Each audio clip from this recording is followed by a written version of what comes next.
This is what I've been using currently for my log clamps. It's a piece of 3/4 threaded rod with a nut welded on the end, small piece of 1/2 inch round bar for a handle, and for the end I was using just a nut. What I've come up with though, what I'd rather have is something more like on a clamp. So I'm going to try to make new ones of these, except I'm going to machine ends that can rotate and spin on the end. It should make it clamping a lot easier.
So my plan is I'm going to put this in the lathe, face off this face here, face off this, and then I will drill and tap a hole for the bolt in this way. I'll have a slice of this off with a recess in it for the bolt, and then I will probably drill and tap a set screw to lock the bolt in to prevent it from spinning out. See how it comes out.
got so far. I took my 3/4 rod, turned down the end a little bit, drilled and tapped my hole to accept this Allen-headed bolt.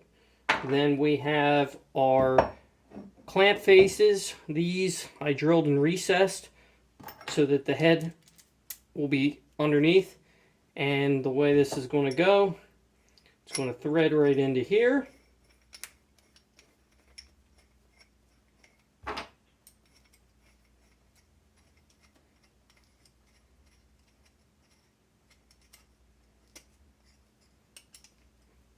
You can see we're recessed underneath, and it still allows it to spin.